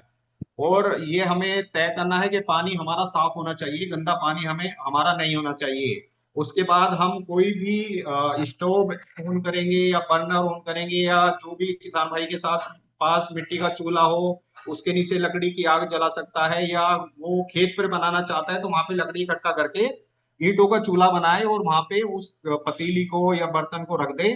और जब उसमें उबाल आना शुरू हो जाए पानी के अंदर, तो हम उसमें ये जो 300 ग्राम गुड़ हमने घोला है इसको हम उसमें डाल देंगे। तो धीरे धीरे इस गुड़ में जैसे ही है ना आग तेज होगी और इसमें उबाल आना शुरू होगा, ये गुड़ इसमें मिलना शुरू हो जाएगा। और एक साफ कड़छी की सहायता से या किसी और चीज की सहायता से हम इसको टाइम टू टाइम हिलाते रहेंगे, जिससे प्रॉपर मिक्सिंग इसमें गुड़ की हो जाए। और जब ये गुड़ हमारा पानी के अंदर घुलना शुरू होगा और इसमें उबलना शुरू होगा, तो एक हल्की सी मैली आप देख रहे होंगे इसमें आना शुरू हो जाती है। इसको हम करछी की सहायता से साफ कर लेंगे, और वहां पे कोई एक हम जिसमें हम इसको डिस्कार्ड कर सकते हैं, तो वहां एक हम बर्तन रखेंगे और इसको अच्छे से इस मैली को उतार लेंगे। और उतारने के बाद ये धीरे धीरे और उबलेगा पानी हमारा, और ये हमें मतलब बहुत अच्छा गुड़ का घोल हमारा बन के तैयार होगा। और जब ये गुड़ थोड़ी देर में पूरा उबल के तैयार हो जाएगा, सारा जितना भी गुड़ इसके अंदर हमने डाला था सारा इसमें मिल जाएगा, अच्छी तरह से डिजोल्व हो जाएगा। और उसके बाद फिर हम क्या करेंगे, मिश्रण को इस मिश्रण को एक जो हमारा ये कंटेनर था उसमें रख लेंगे। और जब ये थोड़ा ठंडा हो जाएगा तो इसमें हम जो हमने 100 ग्राम बेसन एक तराजू के माध्यम से तोला था इसमें मिला देंगे। और इसको फिर करछी की सहायता से अच्छे मिला देंगे, कोई भी गांठें वगैरह इसमें नहीं होनी चाहिए, और ये प्रॉपर मिक्स होना चाहिए। और जो मैंने बताया कि शुरू में हमें हर कल्चर को बनाने के लिए अलग अलग ड्रम अलग अलग कंटेनर तैयार करने हैं। और उस पे हम मार्किंग कर लेंगे कि ये हमारा कौन से बायोजेट के लिए, कर्मा के लिए है, मेटा के लिए है। और फिर हम जो ये मिश्रण हमारा तैयार हुआ है उसको एक सूती कपड़े की सहायता से, या हमने तो यहाँ पे मसलिन क्लॉथ लगाया हुआ है, उसकी सहायता से हम मिला मिलाकर इसमें डालेंगे। और डालने के बाद ये सारा कल्चर जो है हमारा इसके अंदर चला जाएगा। तो जब ये हमारा सारा जो हमने ये सॉल्यूशन बनाया है इसको डालने के बाद, फिर हम 1 लीटर की ट्राइकोडर्मा की बोतल हम यहाँ पे दिखा रहे हैं, और ट्राइकोडर्मा का ही हमारा कंटेनर है। आप देखिए कि इस बोतल में जो है वो ये देखो कि इतना मतलब इसके ऊपर है ना एक फंगस की जो मैट है ना वो बनी हुई थी। तो जब हमने इसमें डाला तो ये एक अच्छे कल्चर की पहचान होती है कि उसमें हमने जो बनाया है तो उसमें ये कि उसमें मैट फॉर्मेशन था, और उसमें डालने के बाद फिर हम इसे अच्छे से मिला देंगे। अगर हम बात करें कि जैसे हमने यहाँ पे कुछ तो फंगस के कल्चर रखे हुए हैं और कुछ बैक्टीरिया के कल्चर रखे हुए हैं, तो बैक्टीरिया के कल्चर को तो रोज सुबह शाम हमें एक अच्छी साफ छड़ से हिलाना है। और फंगस के केस में हमें क्या करना है कि 4 दिन के बाद हम उसको हिलाकर मिलाना शुरू करना है। और ये हमारा जो प्रोसेस है पूरा, ये सारा जो प्रोसेस है ये 1 सप्ताह तक चलेगा, और उसके बाद हम इसको अपने यूज के लिए, जैसे कि हमारे संस्था के सचिव डॉक्टर जगपाल सिंह ने बताया, उसको हम अपने हिसाब से तैयार कर सकते हैं। तो ये मैंने बताया कि कैसे हम अपने खेत पे किसान भाई, हमारे जो किसान भाई है और अन्य साथी अपने खेत पे जो भी कल्चर है उसको मल्टीप्लाई कर सकते हैं, और मल्टीप्लाई करने के बाद अपने खेत में इसको अप्लाई कर सकते हैं। अब मैं जगपाल सिंह जी से कहूंगा कि जो हमारा किसान का और वैज्ञानिकों का क्वेश्चन आंसर का सवाल जवाब का जो सत्र है वो शुरू हो। धन्यवाद रियाज जी। उम्मीद करता हूँ कि शायद किसान भाइयों को सभी समझ में कुछ आया होगा। फिर भी कोई सवाल जो पुराने लोग मुझको कर रहे हैं, जहाँ मैं देख रहा हूँ सुनील कंडेला है, और भीम जी भाई पटेल हैं, और जो नमस्कार जी सभी साथियों को। हाँ, नमस्कार नमस्कार। और ये सुभाष कांडपाल जी हैं जो मैं देख पा रहा हूँ, तो जिन्होंने और भी प्रयोग किया है, या जो नए चरण सिंह वगैरह या कोई और नए कोई सवाल पूछना चाहते हैं, तो सर कहाँ से शुरू करें इसको? पहले थोड़ा भीम जी भाई आप बताएंगे।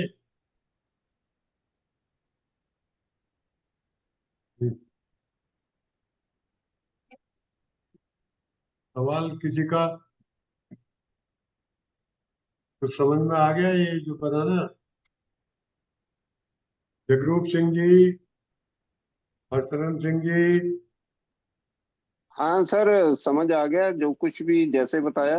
बड़ा वेल एक्सप्लेन था, सारा कुछ समझ आ गया। अब तो आपकी डायरेक्शन से जैसे जैसे आप बताएंगे तो हम अपने आप इसको आपसे कल्चर लेके डेवलप करने की, और आपकी डायरेक्शन के अकॉर्डिंगली हम इसको डेवलप करके यूज करने का प्रयास करेंगे। Thank you. आप तो सरल है ना, इसमें कोई ज्यादा कॉम्प्लिकेटेड नहीं है ये तो। मतलब आराम से कोई भी किसान कर ले। हाँ सर, कोई कॉम्प्लिकेसी नहीं है, बट यही है कि जो कंटेमिनेशन वाला है कि इसके गुड़ वाले कल्चर में हफ्ते बाद।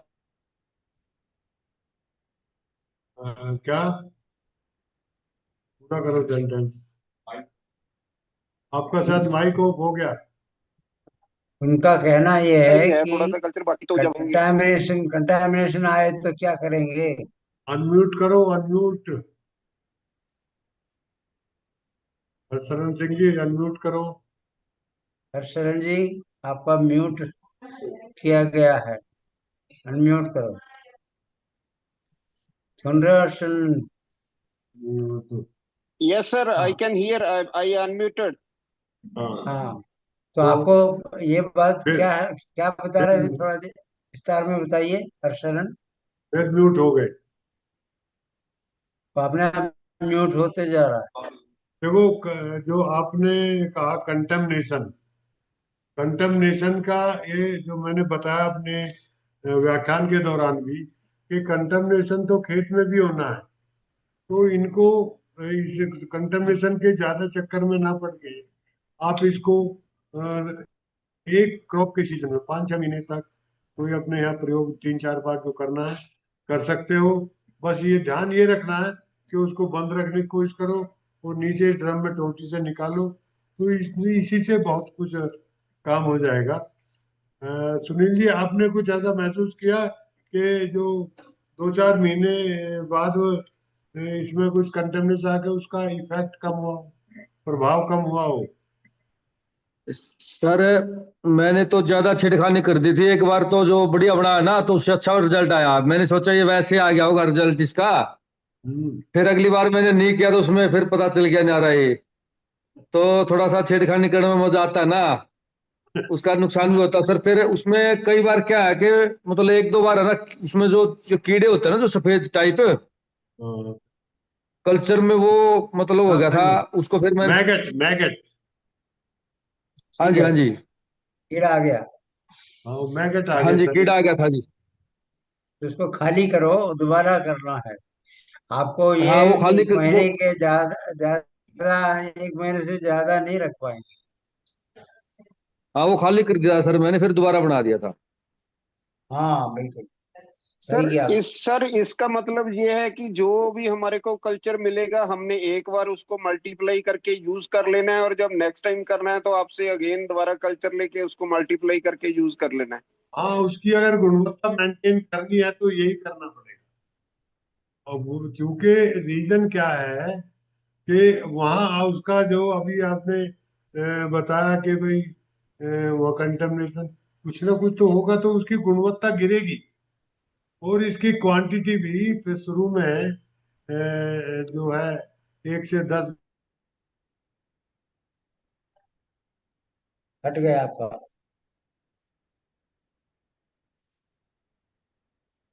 जगपाल जी, आपका डिस्कनेक्टेड है।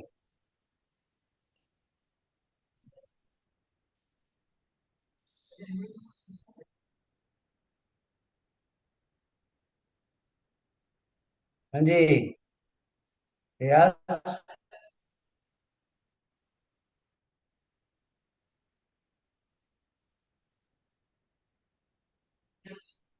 जब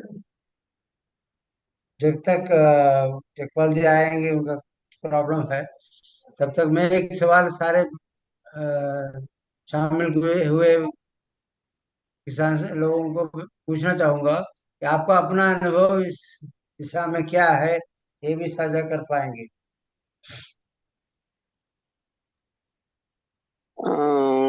टीपी सर, मेरा क्वेश्चन यही है कि जैसे सर ने बताया है कि एक फसल में हमने एक सुबह सबसे पहले सोइंग के टाइम, फिर मिड के टाइम, फिर फ्लावरिंग के टाइम हमने 3 बार इसको जी यूज करना है। तो जी, this is the way we have to. Exactly that is a protocol will follow. हर हर स्टेज के लिए हम इसका इस्तेमाल कर सकेंगे।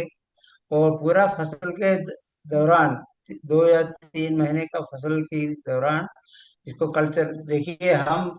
जैसे फ्लावरिंग खत्म होता है तो फिर कल्चर की जरूरत नहीं पड़ेगी। उसके पहले पहले का स्टेज तक ही हमें रखना पड़ता है। तो करीब 1.5 महीना से आगे बढ़ाना हो तो दोबारा कल्चर लेना पड़ेगा। एक और चीज इसमें ध्यान दे सकेंगे हर्षल जी, हम दही बनाते हैं। दही बना के बाद वो बर्तन के नीचे जो थोड़ा पड़ा हुआ होता है, इस्तेमाल करने के बाद अगले दिन के लिए उसमें दूध डाला जाता है कई परिवार। या उससे थोड़ा सा लेकर के अपने पास रखोगे तो उसी से नया कल्चर चालू कर सकेंगे।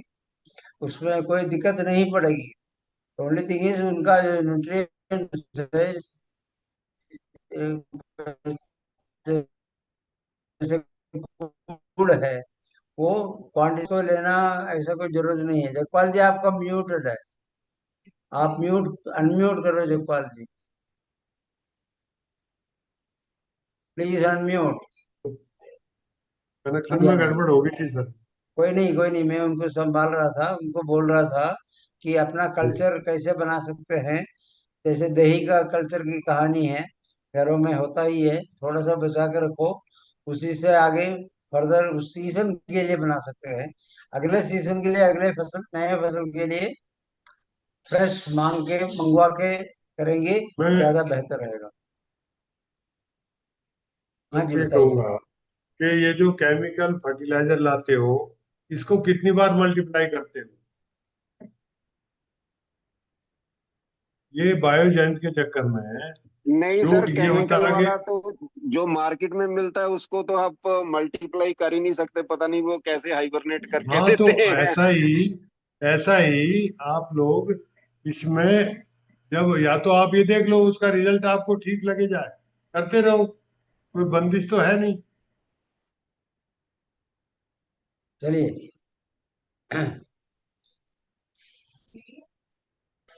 आपके यहाँ कुछ गड़बड़ी है,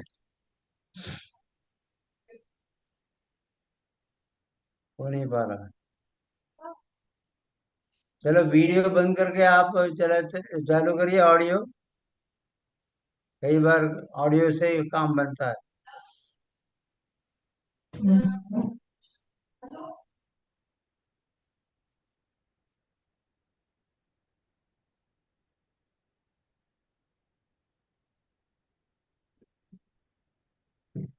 देखिए उसमें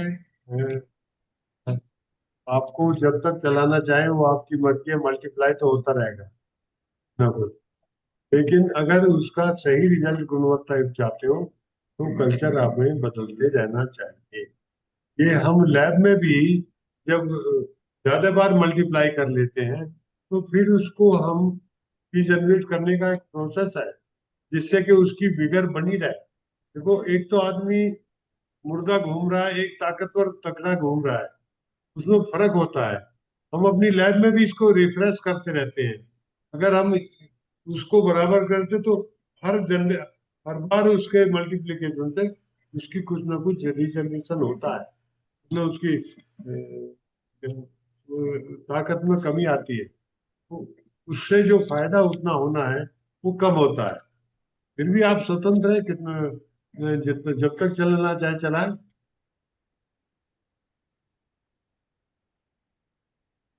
हाँ, भीम ठीक जी है भाई सर, का। Thank you very much sir. Bhim ji भाई,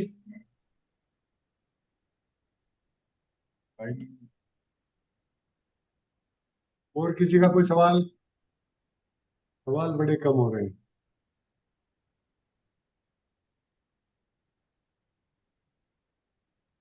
प्रवीण बंसल जी सर आप। ये सर ये बाकी का जो प्रोसीजर है, फिर आपके साथ फोन पे या व्हाट्सएप पे आपके साथ टाई अप कर लेंगे कि हाँ, कैसे वो आप। वो ऐसा है, फर्दर जो भी वो प्रोसीजर अडॉप्ट करना है। आपने ड्रम वगैरह तो ले लिए हैं, हाँ जी, तो हाँ जी सर। हाँ, मेरे से फोन पर कर लेना, मैं आपको बता दूंगा। ठीक है सर, ठीक है, ठीक है। ये अगर सर 15। आपसे और ट्रेनिंग लेनी हो तो आपका कितने दिन की ट्रेनिंग के लिए, मतलब एक दिन का या 2 दिन का, या इससे ज्यादा करनी पड़ेगी अगर और मैं भी? देखो, मेरे यहाँ तो आप जितनी बात अब बताइए इतनी आके यहाँ सुन लेना। मेरे यहाँ तो एक दिन की ट्रेनिंग काफी है। ठीक है सर, थैंक फिर यू। भी फिर भी आप ज्यादा दिन की लेना चाहेंगे, ज्यादा दिन की?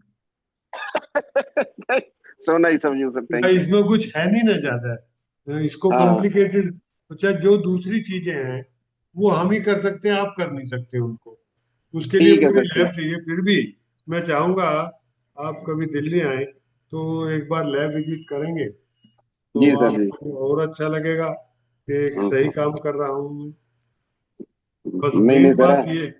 मेन बात ये आप अपने अनुभव भी शेयर करते रहना, सभी नहीं लोग। Sir, definitely sir, definitely. Thank Gopal you. जी, आपका आप कितना? फोन नंबर दे दीजिए। मेरा नंबर 9891292444, 98 91 292 444। और कांडपाल जी, सुभाष कांडपाल जी हैं?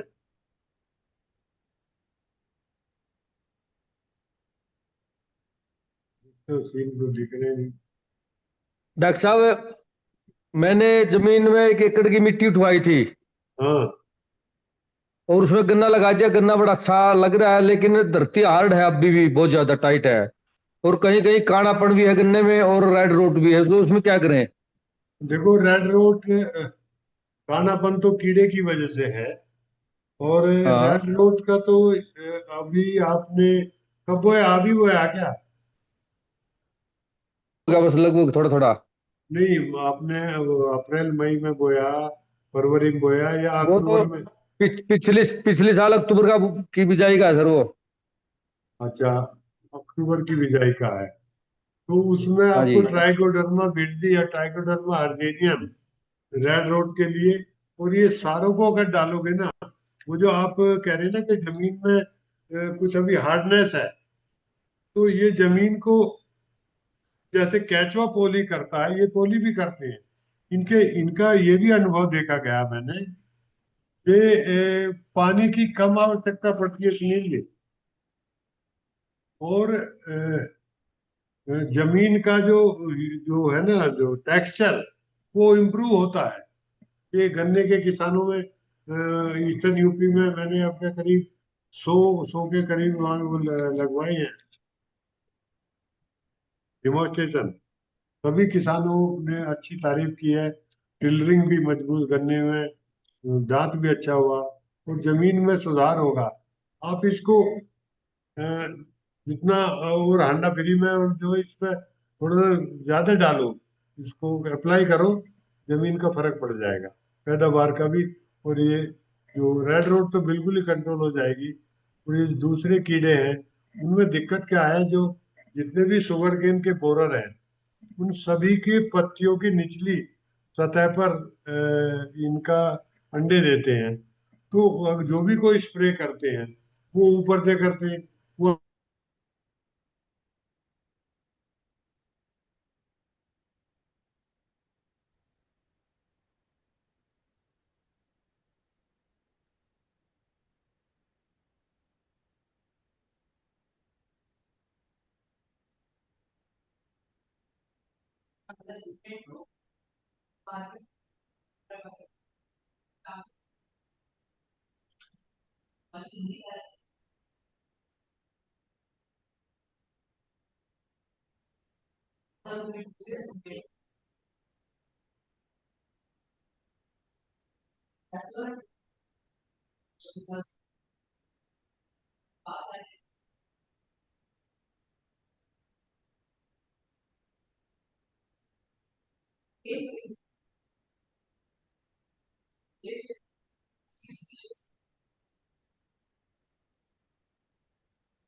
आवाज आ रही है?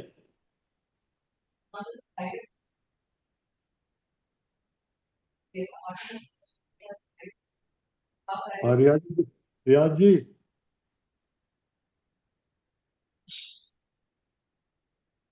हेलो।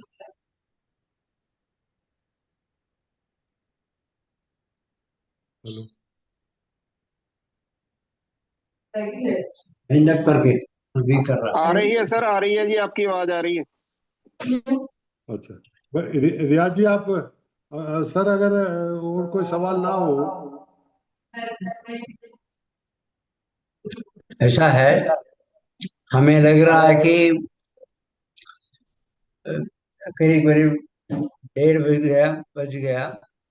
तो शंका समाधान के लिए हमारा ईमेल आईडी और वेबसाइट का दे दीजिए। उनमें से फोन नंबर हमने दिया है, आपने दिया है, तो उस हिसाब से हमें इन 20 पार्टिसिपेंट्स का, 21 पार्टिसिपेंट्स का कोई भी सवाल हो या कोई टिप्पणी हो तो वो दे पाएंगे। मैं चाहता हूं कि पॉइंट अगर बता दूंगे। पूछता सुन रहा मैं, तू बता, तू कर रही है। हाँ सुन रहा, मैं सुन रहा। फिर वो जो हम बाथरूम च गए थे, गिल्ले पैर लेकर आ गए लेट के। आई सिस्टम क्या बता रहे, साफ सुन नहीं पा रहे, एक बार और बताएंगे मैडम?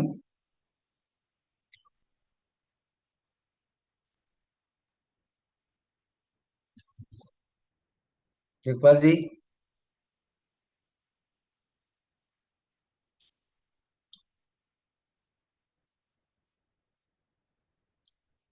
चलिए अभी कोई, आपका अनम्यूट करिए। तो सर फिर तो इसको मीटिंग को विराम देते हैं। जी जी, आपकी संपन्न इजाजत कर के रहे हैं। और संपन्न करते हैं। और रियाज आर यू देयर? तो मैं सभी किसान भाइयों का जिन्होंने आज मेरी बात को गौर से सुना और इस मीटिंग में भाग लेकर हमें थोड़ा हौसला हमारा भी बढ़ा कि भाई लोगों को हम जो प्रशिक्षण देना चाहते हैं। हालांकि संख्या कम रही, मैंने बहुत लोगों को अप्रोच किया था। अब ये थोड़े किसानों की आदत हो गई है कि उनकी प्रायोरिटी जो है, कोई नेता आए तो उसमें बहुत ज्यादा उन्हें समय देते हैं। और कोई नहीं, वो तो चलता है यार, ना आए हाँ वो, उनको उनको लाभ मिल गया। हाँ जिनका जिन्होंने पसंद किया आने को, वो उनका लाभ हो गया। हाँ हाँ। तो ये और बातें बोल चलो, यात्रा चालू हुई है, आगे और बढ़ेगी। Will continue in contact. ब्याज अपना धन्यवाद प्रस्ताव सर आप भेजो। हाँ कोई बोल रहे हैं? हाँ सर मैं ये बोल रहा हूँ कि ये मीटिंग का आप हर हफ्ते रखेंगे तो ज्यादा अच्छा रहेगा। ओके, चलो आगे ये भी ध्यान रखेंगे। ट्राई, कहाँ से बोल रहे हैं आप? Thank you sir, thank you. Sir मैं प्रवीण विल बंसल बोल ट्राई। रहा हूँ नागपुर से। बंसल अच्छा बंसल परवीन जी परवीन, नागपुर ठीक से है बोल सॉरी सॉरी। रहे हैं। मैं 24 घंटे अवेलेबल रहता हूँ, कुटले जो भी शंकाएं हुआ करे पूछ लिया कर। नागपुर शहर में है क्या? नहीं आ गया सर ठीक है। मैं अभी तो फार्म पे ही हूँ, वरुण में। बंसल जी, मैं नागपुर निवासी हूँ। अच्छा, रोड में है, अच्छा ठीक है, कोई नहीं, हम कांटेक्ट में रहेंगे। मेरा नंबर आपको दिया गया है, हम कांटेक्ट में जी रहेंगे। सर, थैंक जी you. Sir, thank you very much. Manish. Thank you sir, Jagpal sir and Rajendran sir, thank you very much. Hope for the future also कि आप हमारे को ऐसे ही डायरेक्शन देते रहेंगे और हम अपने आपकी रहनुमाई में और अच्छा करते रहेंगे। Thank you. बहुत धन्यवाद। धन्यवाद फिर रियाज। आप शरण जी, आपका हेलो, शामिल होना आप सुन हमारे पा रहे लिए हैं? हेलो, काफी लाभदायक है। हाँ जी, मेरी आवाज आ बोलिए रही है? रियाज। हाँ आ रही है आ रही है। हाँ, बताइए बताइए, हेलो, रियाज जी हाँ बताइए। बोलो। हाँ जी, रिया, रियाज धन्यवाद प्रस्ताव के लिए आया था, मैं ही कर देता हूँ, मुझे नहीं। तो किसान भाइयों आप सभी का भाग लेने के लिए धन्यवाद। और जो भी सवाल हो, मैं फोन पे अवेलेबल है, कभी भी आप बात कर सकते हैं, राजेंद्र सर से कर सकते हैं, इनका नंबर है, इनका नंबर मैं शेयर कर लूँ आप लोगों से।